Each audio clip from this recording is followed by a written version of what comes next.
Hello guys, welcome back to my YouTube channel.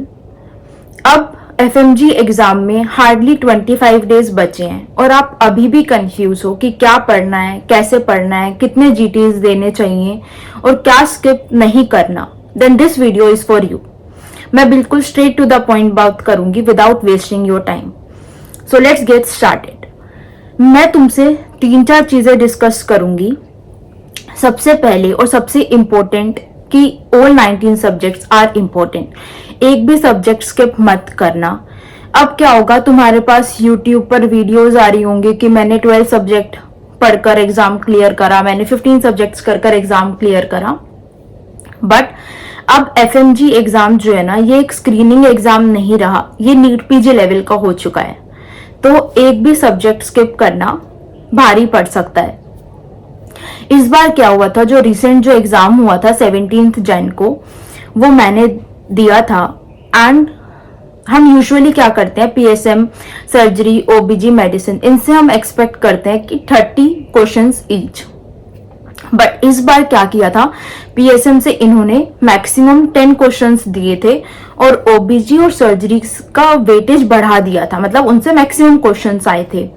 तो अगर suppose करो तुमने वो सब्जेक्ट छोड़ा हो और उसी से ही इन्होंने मैक्सिमम क्वेश्चंस दे दिए, देन व्हाट? तो वो रिस्क नहीं ले सकते ना, इतनी मेहनत किया है। ठीक है, तो प्लीज मैं ये बार बार बोल रही हूं कि 19 सब्जेक्ट्स इंपॉर्टेंट हैं। ठीक है। सेकंड, सबसे पहले हाई हील्ड सब्जेक्ट्स पर फोकस करना। ठीक है, सबसे ज्यादा वेटेज उन्हीं का ही है। ठीक है, जैसे सर्जरी, ओबीजी, मेडिसिन, ऑब्स गायने। ठीक है, इन पे सबसे ज्यादा फोकस करना। Then anatomy, micro, patho, pharma, ENT, ophtha. ठीक है, और 7 to 8 डेज पहले जो 5 स्मॉल सब्जेक्ट्स है ना, उनको देख लेना, क्योंकि उसमें वो फैक्ट बेस्ड है, उसमें कोई तुम्हें दिमाग नहीं लगाना, कोई कॉन्सेप्ट नहीं है, जो है वो है ना।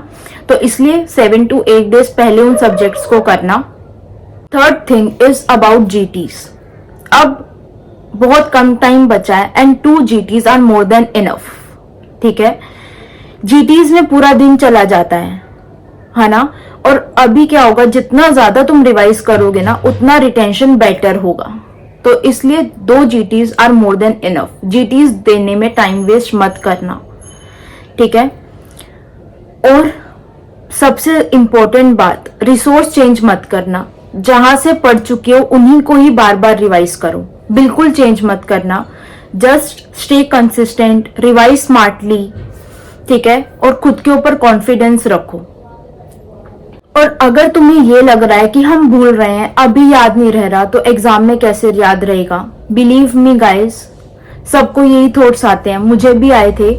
बट एग्जाम में याद आ जाता है। वो थ्योरी एग्जाम नहीं है कि उन्होंने क्वेश्चन दिया कि बोरेव सिंड्रोम के बारे में बताओ और तुम्हें सब कुछ लिखना है। नहीं, तुम्हारे पास वहां पे 4 ऑप्शंस होंगे, तुम्हें रूल आउट करना है ना। डायरेक्ट क्वेश्चन सिर्फ 5 होंगे जो तुम्हें होगा कि डायरेक्ट ये क्वेश्चन है, ये आंसर है। मैक्सिमम 5। ठीक है, तो तुम्हें रूल आउट करके ही करने हैं। सो याद आ जाएगा। जस्ट पढ़ते रहो, रिवाइज करते रहो, मैक्सिमम जितना हो सकता है। ठीक है, और लास्ट बात, मैंने अभी एक प्लेलिस्ट बनाई है अपने चैनल पर हाई हील्ड टॉपिक्स की। तो वो जो टॉपिक्स है ना, वो कर जाना। ठीक है, all the best, you have got time, use it wisely. Bye.